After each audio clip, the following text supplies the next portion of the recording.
In this tutorial, we're going to take a look at using Windows Audio. For those of you who may not happen to have an audio interface yet, or maybe you're traveling on the road and you only have Windows Audio to use, and we're just going to take a look at a couple of settings that can really help you out and manage it a bit better within Studio One. So here on the start page, which we'll see when we launch Studio One, we have down at the bottom an area for setting up our audio interface.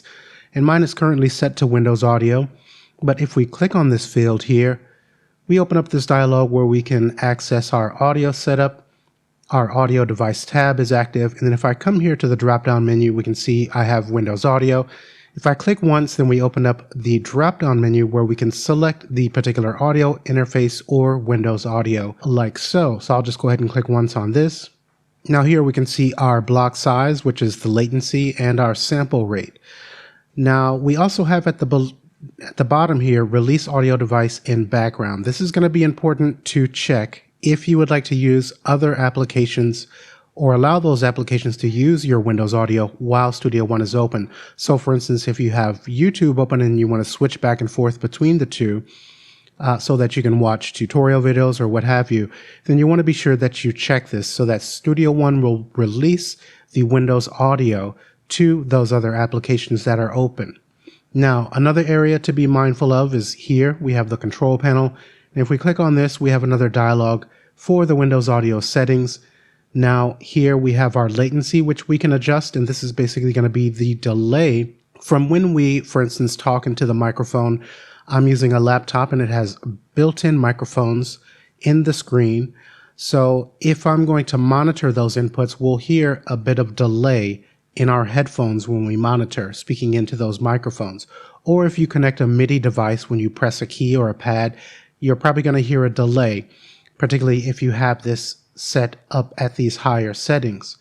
So this is going to be dependent where you set this on your CPU and the performance of your computer, but you can just experiment with different settings here.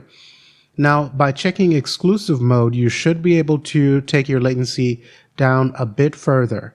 So just be aware of that. Now here we have our playback devices and we can select any audio card or other devices that we'd like to use. So actually I could select my Focusrite and that's going to be passed through the Windows Audio and playback through the speakers that are connected or headphones that are connected to my Focusrite. Now down below, this is an important area for those of you who may have a USB mic that you like to record with, but you don't have an audio interface. Well, you should see your USB microphone listed here, and you can just click in the check boxes to select that USB mic or whatever you'd like to use that is connected. So right now the check mark is next to my microphone array, which again is the built-in mics on my laptop screen. So I'm going to leave these settings as they are. We'll go ahead and close this out. Before we go, just know that clicking on Manage Audio Devices, this will actually open up the window for your Windows Audio settings. So be aware that you can access that here. We'll go ahead and close this out. Let's click on OK. This is on Windows Audio. Then we'll go ahead and create a new song. Let's click on OK. Now I'm going to press T to bring up the Add Tracks dialog. I'll leave that on vocal. The format is mono. That's fine. I'll click on OK. Let's expand or zoom in vertically on this track with Shift and E. Now, as soon as I record on, then we're going to be monitoring, and you can hear there's a bit of delay. That's the latency that we talked about in the settings. I'm going to turn the monitoring off for now, but we can see that we've got a signal here. And if I come to the input 1 and click on this, then we can choose the different inputs. So for instance, if you're using a USB mic and it did not default to that, then you can select it from this area here. I have input 1 and 2 because there's actually 2 microphones built into my screen, so I can choose either one of those. But just be aware that you can access the particular input you'd like to use by clicking on this drop-down menu here. Now clicking on Audio I/O Setup, I can then view the inputs that are available through my Windows Audio and do some management here. And then the outputs, you really shouldn't have to worry about this here because this is just going to play back through your laptop or computer speakers or headphones if you have headphones plugged into the headphone jack. Okay, we'll go ahead and close out of here.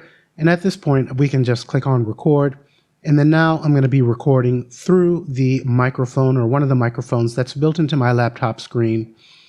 And let's go ahead and stop that playback. I'll press comma to come back to the beginning.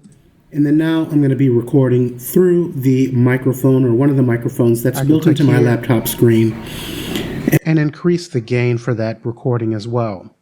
So these are just a few settings to be aware of if you're stuck with Windows Audio. I hope this has been useful, and if you have any questions, feel free to leave them in the comments section below. Otherwise, I hope to see you in the next tutorial, and thanks for watching.